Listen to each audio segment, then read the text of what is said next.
Hello, and thank you so much for showing up to my talk so late in the afternoon.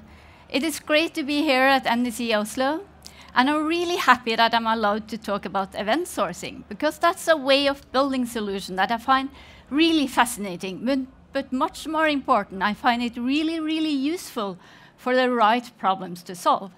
My name is Anita Kvamme. I work in Equinor. It's an energy solution company here in Norway. And I have been working with software design since the mid-90s. Oh, that's a long time. But I don't know. Maybe it ever have been more fun than now. Great days at work.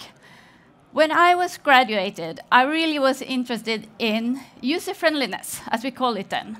And then for 20 years ago, I read the domain-driven design book, the Blue Book by Eric Evans, and that really resonated with me. And lately, I've been into the DDD community, and I have learned a lot there. And one of those things is event sourcing. These days, I am a hands-on coding architect, building solutions for our in-house trading desk, and I'm allowed to do domain-driven design together with behavior-driven development and event sourcing. So that is, in my mind, really great. But today it will all be about event sourcing. As you can see from the title, it will be a very basic talk. But before I start with what is it, I want to put it into context related to event-driven architectures. If you have an event-driven architecture, you can have some solution that publish some events. We often call them outside events or integration events, and other solutions subscribe to those events. And of course, the same solution can and typically will both publish and subscribe to those events. So this event-driven architecture is between those solutions. Event sourcing, on the other hand, well, that's inside one solution. And there we have what we call inside events. And if you do it with a domain-driven design in mind, we typically call them and try to model them as domain event.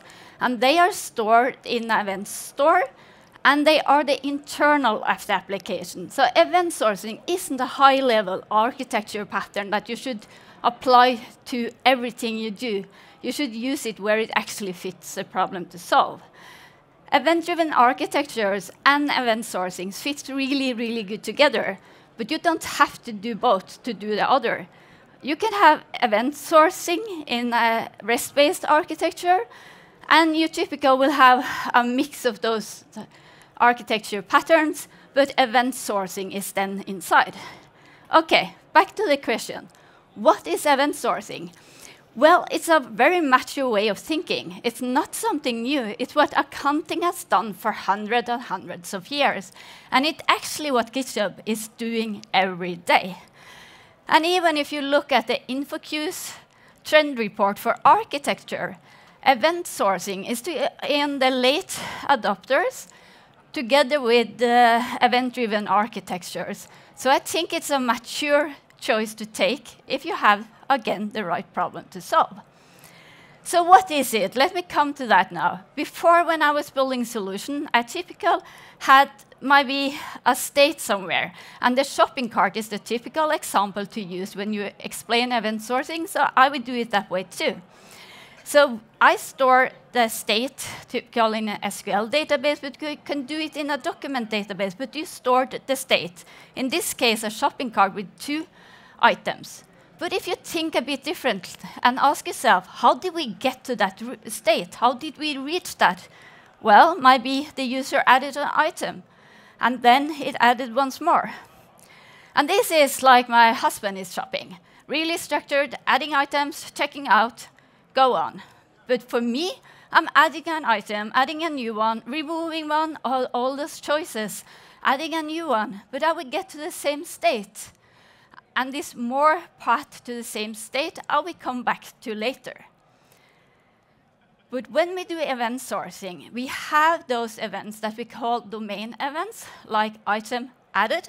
And it's a domain event because it's something that has happened, so it's past tense, in contrast to a command that adding an item that can fail So this is a fact. It's something that has happened. And when it's a domain event, it's something that the business cares about. So that helps us to model those events on the right level. And you can at any time source the state by looping through those events and building up your state, hence event sourcing. And also you can source the state from the events that is the only source of truth when it comes to data in your application. Now I will pause a bit and talk about aggregate, and that's a concept from domain-driven design, but I think it's good to say something about it in order to understand the rest of this talk.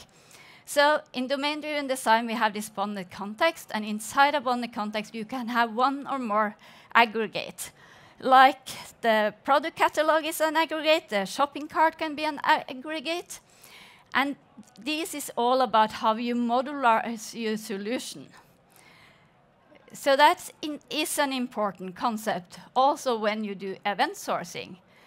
Because you see, all events belongs to an instance of an aggregate. So if you wonder, all these events, what is kind of, I don't have one table to put different types of information, there's just events flowing around.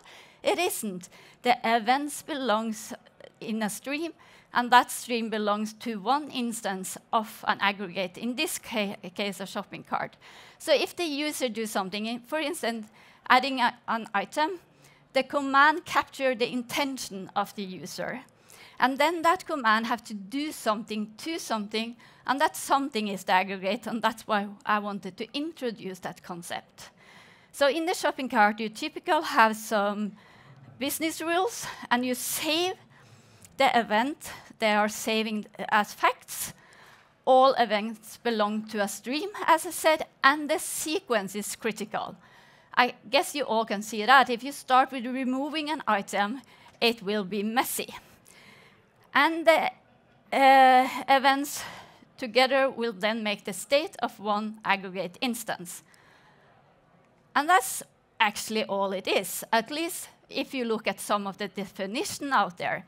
Event sourcing, it's just another way to store your data. You store them as a stream of event instead of your state. But I think for me, at least, but for most people doing event sourcing, it's more than that, because this way of storing data has some consequences. What should we do when we read the data, when all we have is those events? Well, here we have a pattern. Command, query, responsibility segregation, that comes in handy. It actually divides a write side where you write your data to your database and a read side where you actually read your data.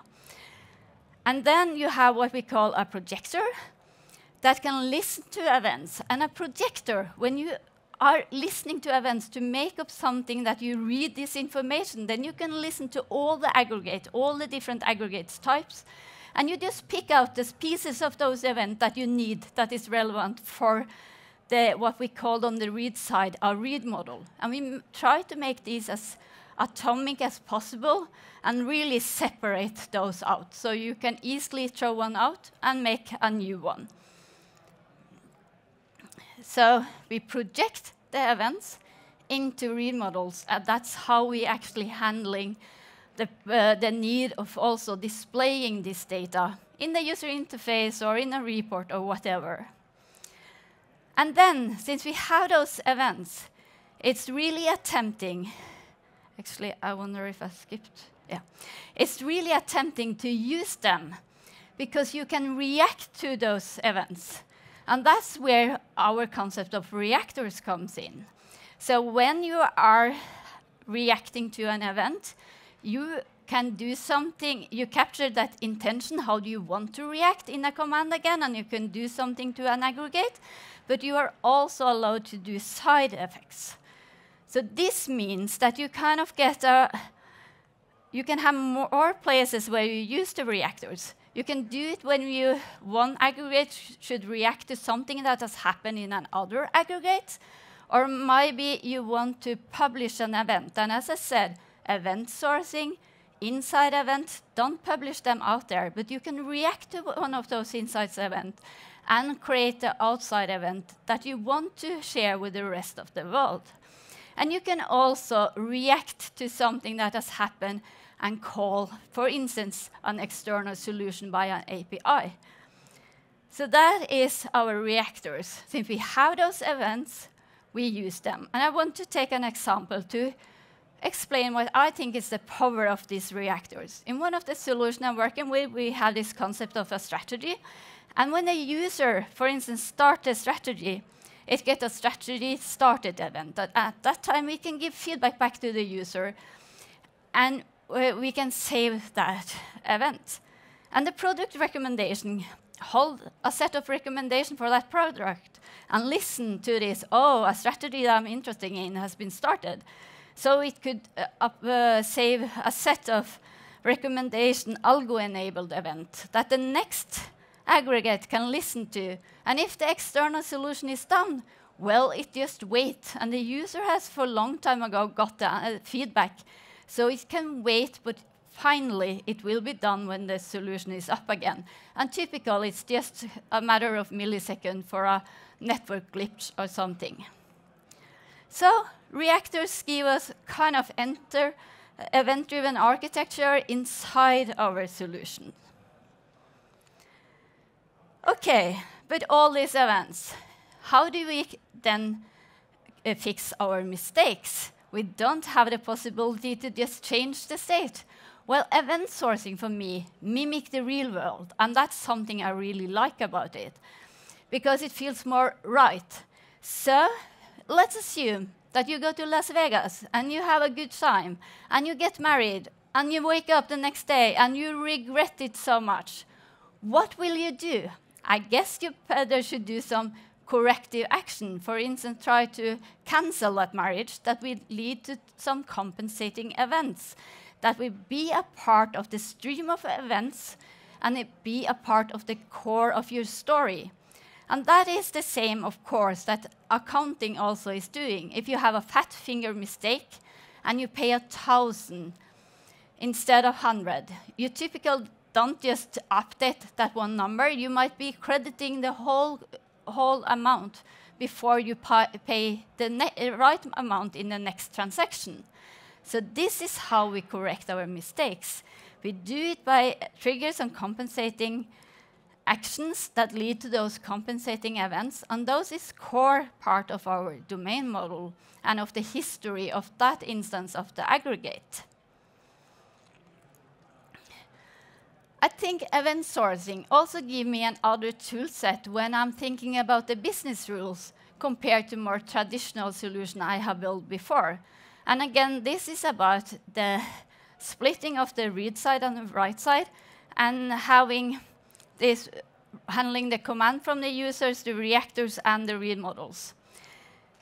The writing with commands, when the user do something, that is, as it always has been, it's checking about, are you allowed to do this? For us, it could be, you can only start 5 strategies at a time.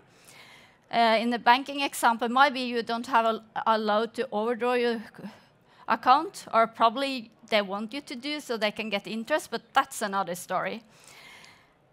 So that is the kind of rules we often call invariants in DDD. That's the rules that needs to be true when data are at rest. And then you have the reactors. And then one of the reasons why I like these reactors in a world where we do more and more automation is that they take care of all the rules on whenever this happens, then that should happen. And the more automation we have, I tend to feel that we get more and more of those kind of rules. And of course, if it also do something to an aggregate, it needs to check that the rules, the business rules, are applied. And on the other side, you have the read models. And you can say, but that's only about putting data together. There isn't a lot of business rules there. When my experience is different, a lot of time when we show things to our data to the user through the user interface, it can be a dashboard. It can be a lot of business rules, like how many digits should you use for this kind of calculation? If you have product or product type, how do you group those? All those kind of rules that before was kind of cluttered together with the write side is now on the read side and only there. So read side is about transforming the data, but by using the business rules. And since different business rules can go different places, each part tends to become a bit more simpler. Yeah, so event sourcing. You can say you have a command and a command handler that do something to this aggregate, and it creates the events. And then you have the read model or the projector listening to that event. It's not like it waits until the user interface asks for some information before it makes the read model. It will listen and react as fast as possible to build that read model. And then you typically have, when the client have a query and asks for some information, well, it gets that from the finished read model. And then, of course, you also have the reactors. And the same pattern for the reactors we also use when we react to outside events. Yeah. So that was what is event sourcing. And then we can go to why should you use it? And of course, the easy answer is you should only use it when it fits a problem to solve. And I think that is also an important answer, because this is really a pattern that has some caveats, and it doesn't fit all the types of problems. But even though it's important on the right answer, it probably isn't very useful. So what I would try to do now is to go through some good part. What do I think is good with this pattern? And some hard part. Where is the pain? Because I hope I give you something to think about. So if you want to solve it in a solution yourself, you can go through and check, is the good part, the gain, bigger than the hard part or the pain? Maybe it's something to consider. And the first thing that often comes up when you check this, what is the best thing about event sourcing, is that it never loses any data. And here I come back to the different paths that lead to the same instance of, or the state of your aggregate.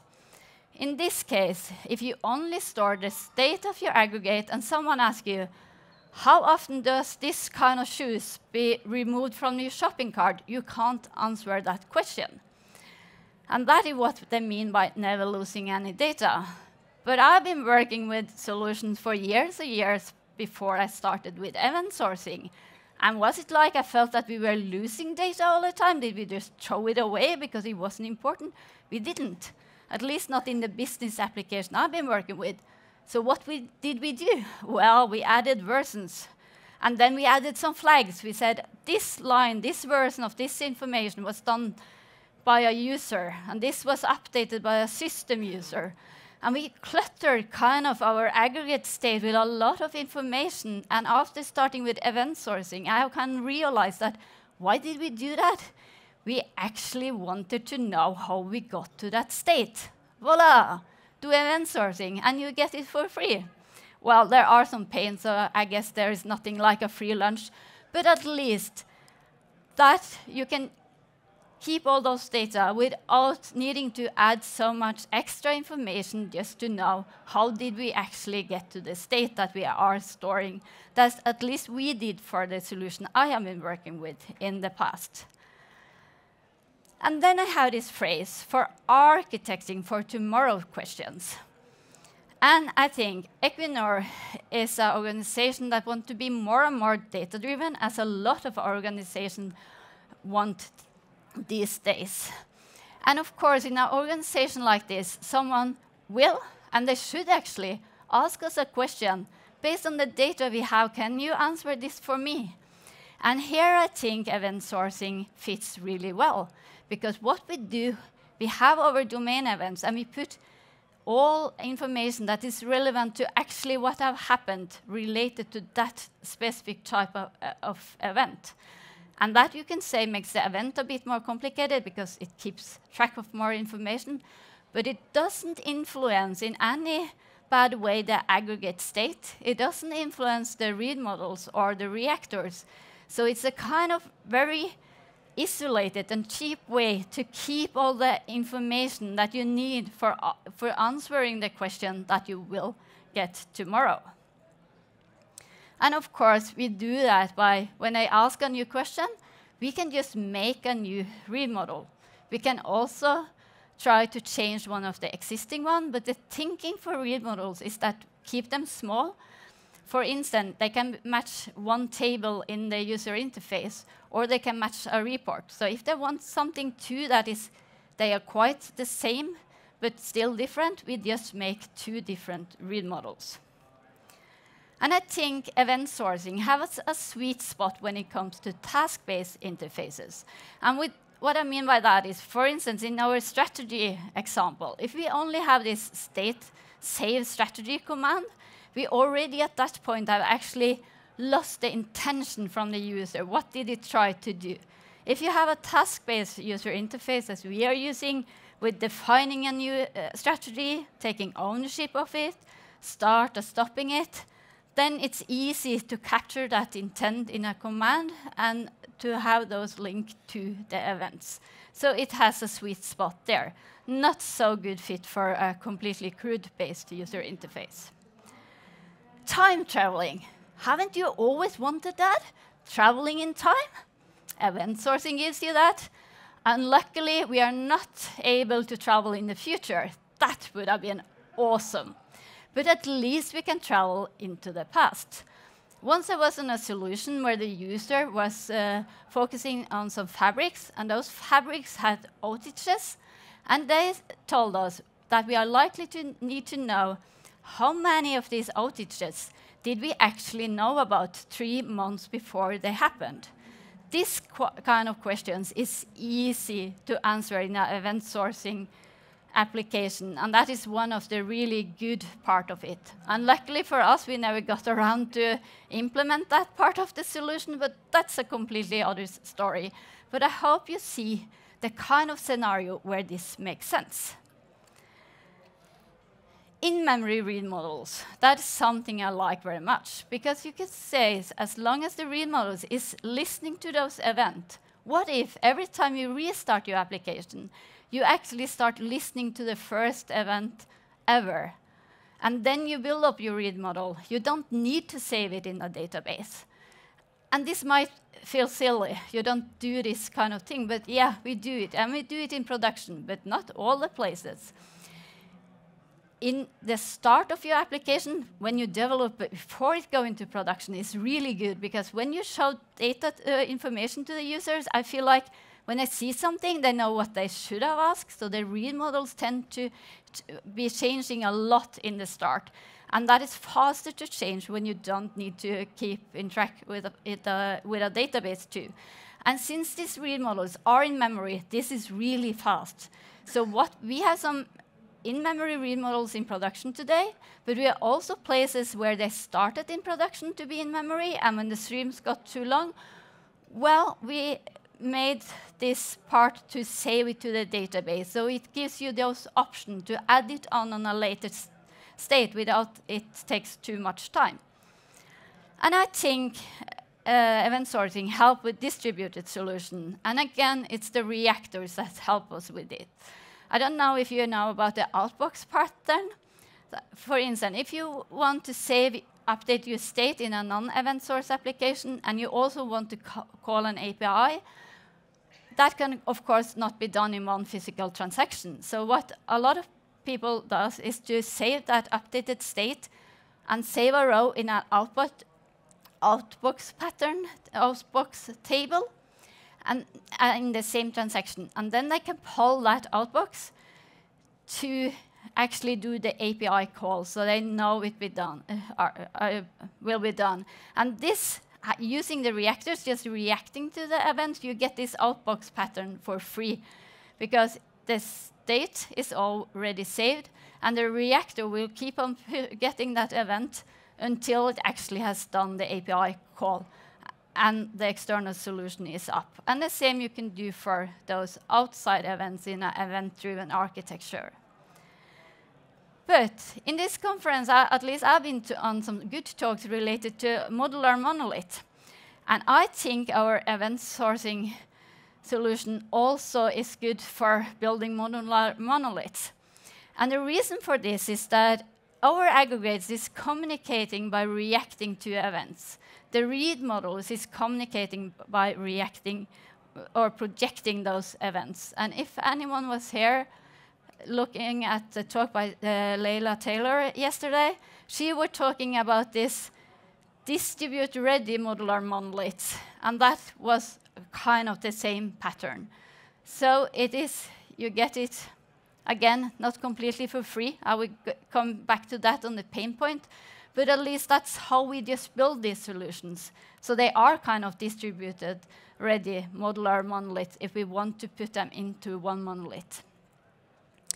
It's good fit for near real-time user interfaces, and the reason why I think that is, of course, we use Signal Air to push out the information into the user interface, and you can do that without event sourcing. Of course you can.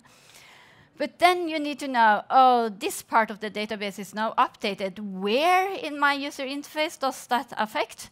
With our read model concept, it's really good with this front-end for back-end. Now, back-end for front-end pattern. So we have these specific read models, and the read models itself knows, no, I have been updated, and this part has been updated, and that's what I push out to the user. And I find them easier to extend. And the reason why that is easier to extend an existing aggregate with just adding handling of a new event and a new command than need to change the state of it, because that's more to enhance the aggregate, but here you kind of extend them with those building blocks, and you can extend them with a complete new read model without touching the right side, that is often the hard side, at all. And you get an audit log for free, because time is an implicit dimension here, and you get all those events telling what have happened. So you have this audit log, and that gives me what I call debugger heaven. And why do I like that? Well, I know how it is not to have it. When I have been working for a year, I think, I was working in an accounting solution, and this was in the 90s, so there was no event sourcing or events that could tell me what have happened, but at least we got a hole in our sequence of transaction IDs, and if you know anything about accounting, that's bad, really bad. And I used literally a week to figure it out, that if the user went into this screen, pushed that button, went into that screen, pushed that and that button, and went into the first screen and saved, I recreated that situation after a year. Now, when we have situations, and I'm always stressed when something happened in production, I can go to the logs of event and like, what? Did I do that one? Did that event happen before that one? It's there, laying it out. It's kind of, you can't miss what have been happening. And you can use that to debug your solution later. Really awesome, awesome. And I think it's easier to scale the parts independently, both because if you are distributed ready modular monolith, you can carve out the pieces, and also it's easier to make these distributed solutions. So that's related to this, but together that gives me a lot of options. And as an architect, I like options that I don't need to use in the start of building the solution, but when I actually need it. Okay. A lot of good things, but there are some hard parts. And one of those is that it's a new way of building solution. And I think that is kind of the #1 that is mentioned when I talk to other people too. And that is what I have seen hit us really hard too. Because if you are not used to it, it's a bit different way of thinking. And I don't think it's so much that you don't know it, but I think actually you need to believing that this is a good way for solving that problem and really wanting and embracing those concepts, not making kind of a compromise that doesn't really work. So this one is not to be underestimated, but it's of course dependent on the team and the motivation for just building the solution this way. Immutable events, they are hard to correct mistakes. I need to admit it, I sometimes do miss my update possibilities, just updating the state. When I have these events and need to make these compensating events when things have happened, that is harder. But it is doable, and when you have done it, you have the traces in your solution. That is a good thing. I think I also want to mention that the reactors can slow down your solution. And that's, of course, if you compare it to a monolith. Because since the reactors react to things that have been saved to the database, if you compare it to a monolith, and it can be a modular monolith, that is a good pattern.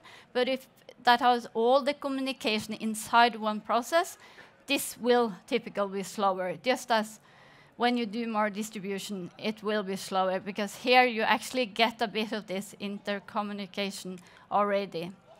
So that is something to take into account. It isn't very slow, so maybe it isn't an issue for some applications, but maybe for others. Eventual consistency. Of course, if the user types something in the user interface, you don't need to wait until the read model is eventually updated, because it's already given you that information, so you can display it to it.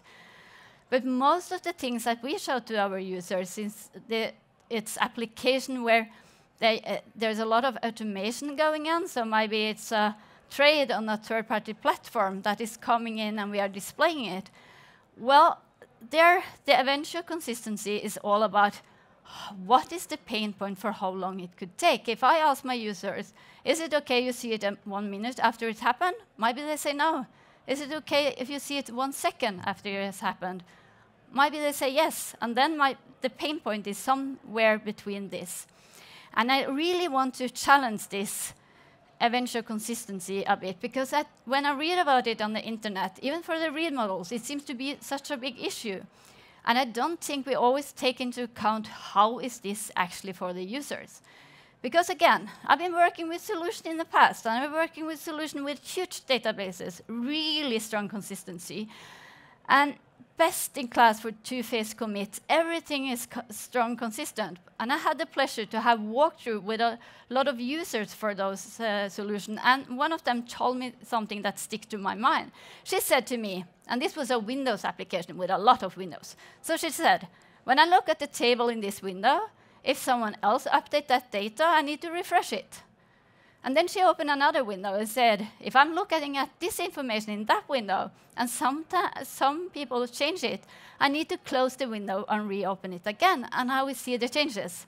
And then she had a third window. She said, but if someone changed the information in this window, I actually have to close the application and take it up again to see those changes. So maybe our near real-time interfaces, even though they are eventual consistency, in some cases are better.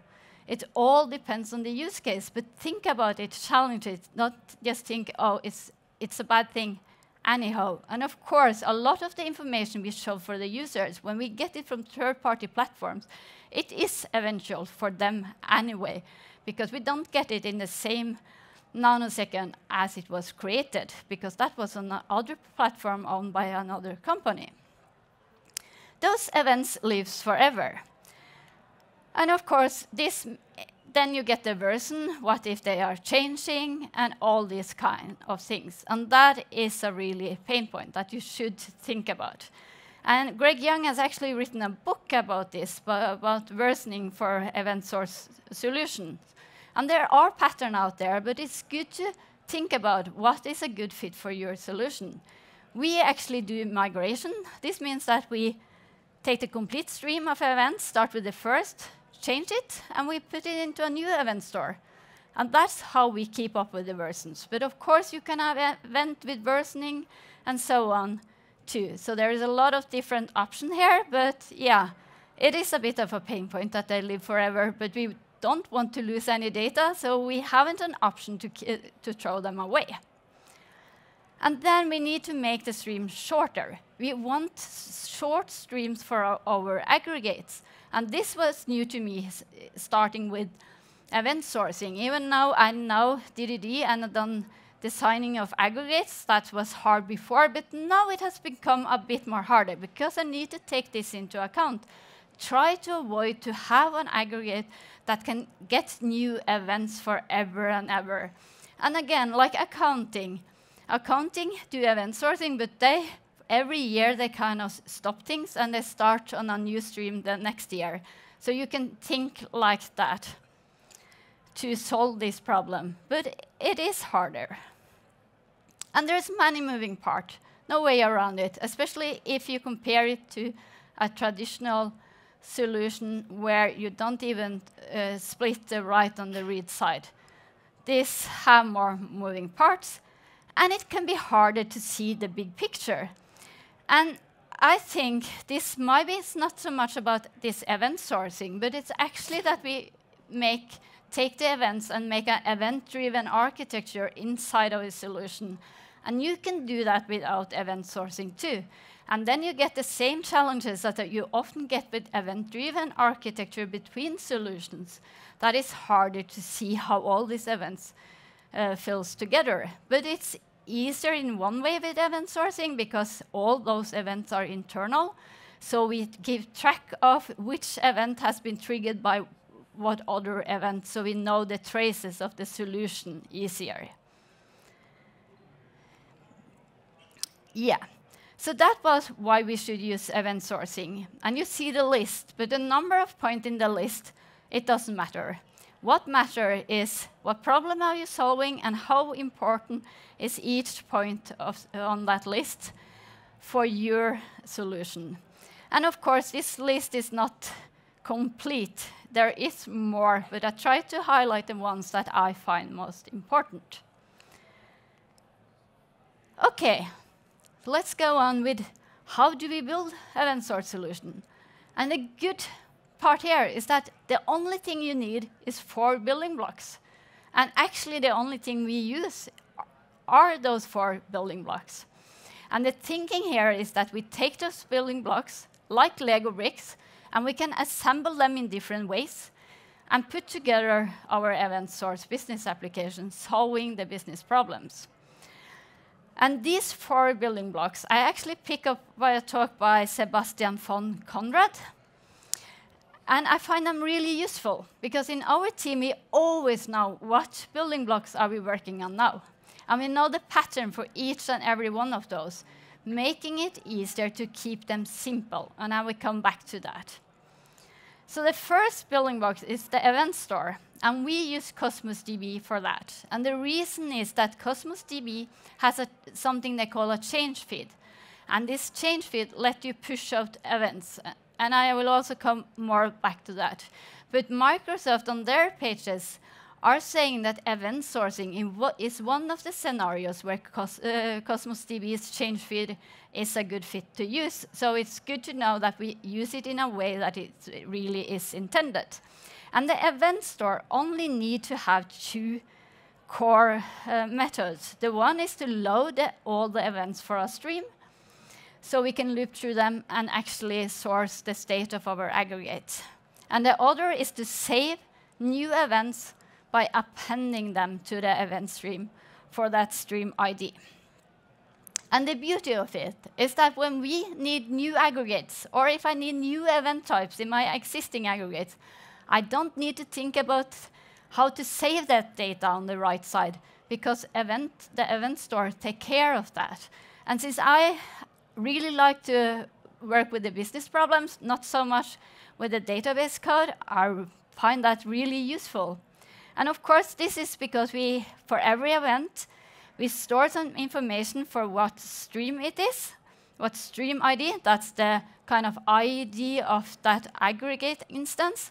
The version here is the sequence in the stream of events for that aggregate instance. And as long as you have the event type and you have a payload, you can serialize and deserialize new event types into your event store. So you don't need to add any logic when you get new information, like new aggregates and new event types. So writing with commands building block, we have touched upon this already. The user do something, we capture the intention in the command, we do something to the aggregate, and the result can be a set of events that again lead to an updated aggregate state.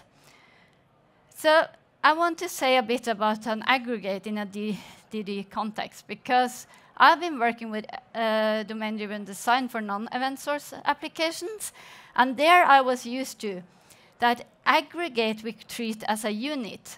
That means if the user has added an item, I will never just save that one row line in one table. Because our aggregate, we always read as a unit, we update them as a unit, and we save them as a unit, because they are our transaction boundaries, and they also have the rules for what is a valid state of the aggregate. So if you keep that in mind, loading all the events for the aggregate and loop through it to source the state, well, that's what we did before in the DDD solution I've been working with, because then we just read the complete state from the start. And the next point is where things becomes a bit different, because the business logic really only is about what events, new events will be created, and it can be 0, 1, or more. But at this point, when the new events has been created, the aggregate state is still not updated, because that you do as the next step. Then you source the updated aggregate state from those new events. And then you do any validation if you need that, and if its aggregate state is valid, you can save it. And all the code I show is just illustrative code. It is based on real code, but it's simplified. So here, for all the command handlers, they need to source the state of the aggregate and update the state and save the new events. So here we have some common code, so we don't need to do that boilerplate every time. What we need to do then, if we have a new aggregate, we need to put the information in that aggregate state. And we need for every new command, you need to write the business logic. How does that lead to new events?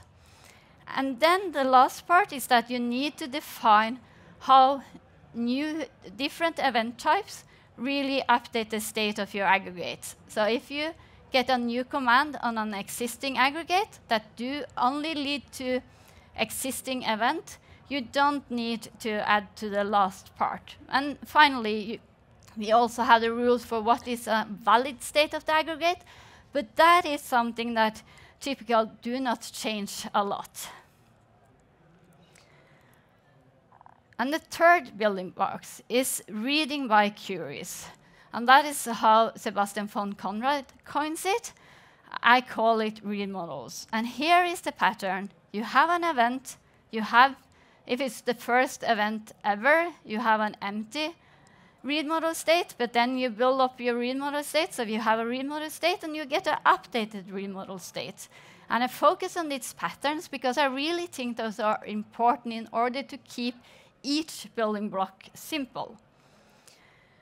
And here is the change feed are giving us the functionality we need, because when you have the change feed, you can make a projector that listens to events. And you can tell the change feed, I want to start from the very first event of that stream, and the change feed will take care of the bookmark.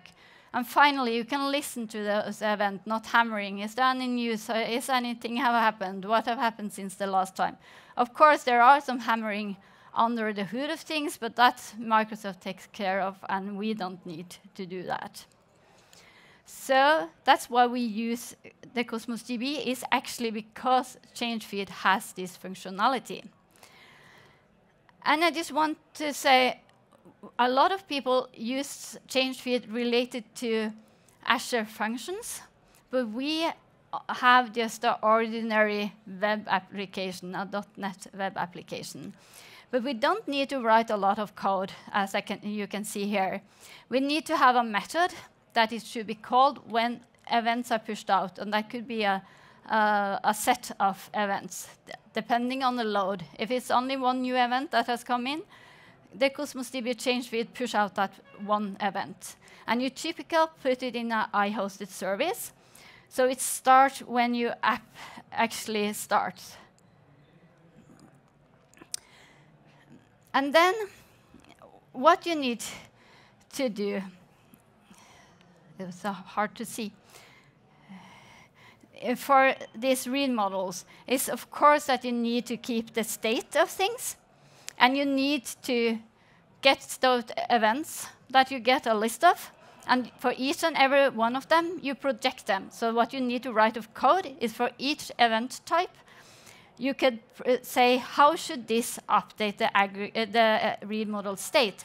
And this is the clue why I say it's easier to extend, because if you change with a new event type, you know you haven't done any bad side effects for other event types. So it's really structured around those events.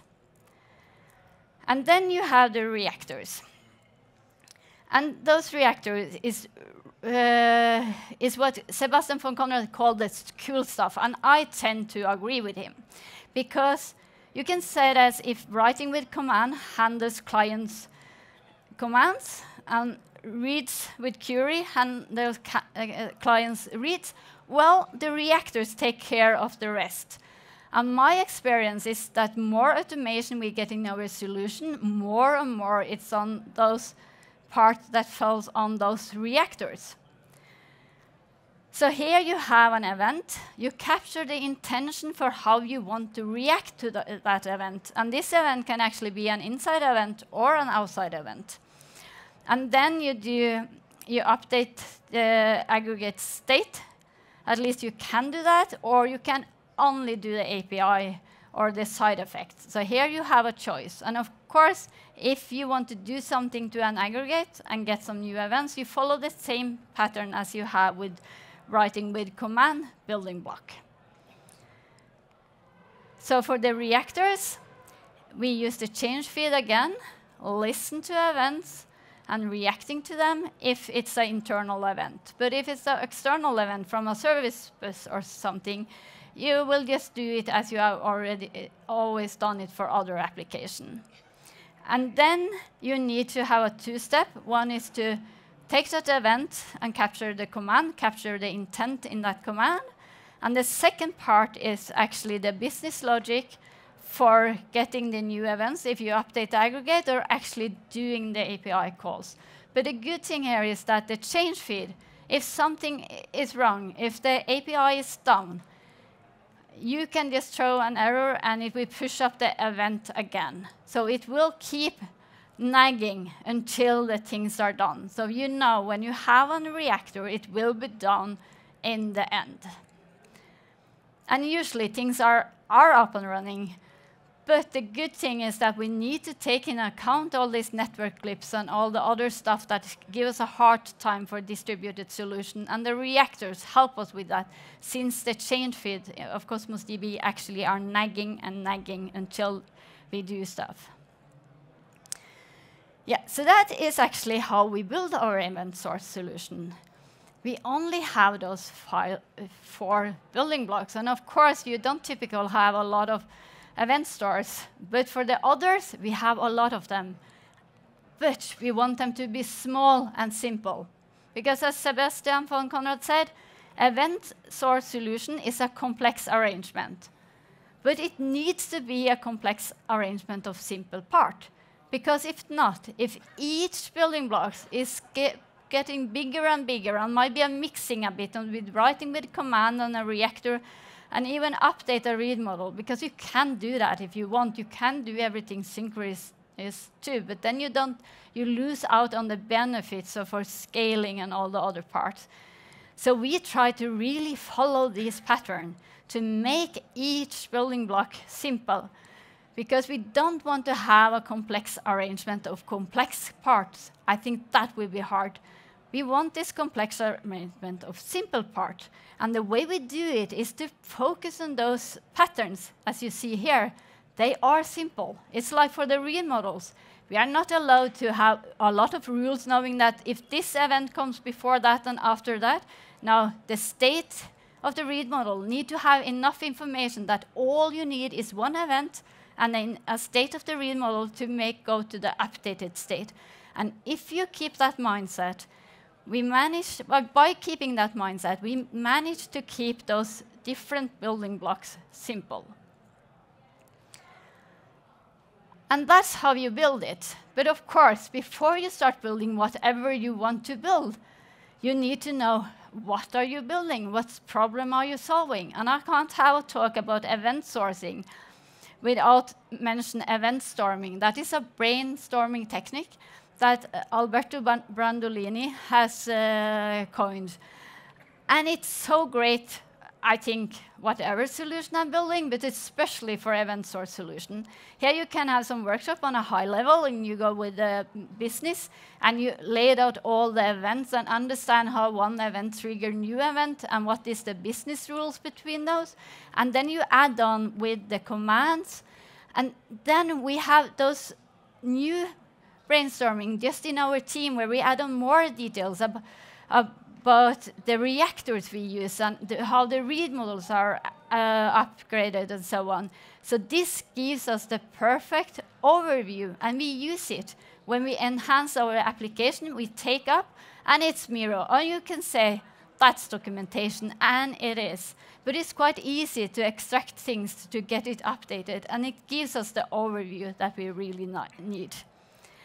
Okay, I will approaching the end here now. It's an NDC party coming up, so we should not be the last in line for that one. But I want to say some words about digitalization and event storming.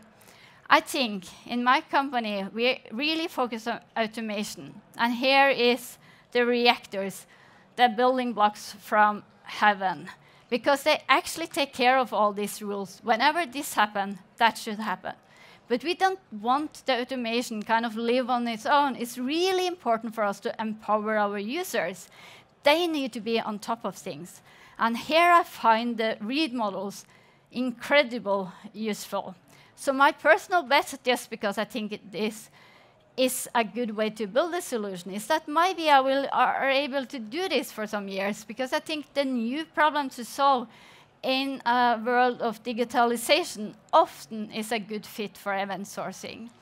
I hope you find something. I hope you go home and have a playground project, try to play around with it and build some building blocks, because it's a new way of thinking. But when you start thinking like this, it is, like I said, the way we think in the real life. And at least for some of us, it makes very sense. Thank you very much, and have a great NDC party.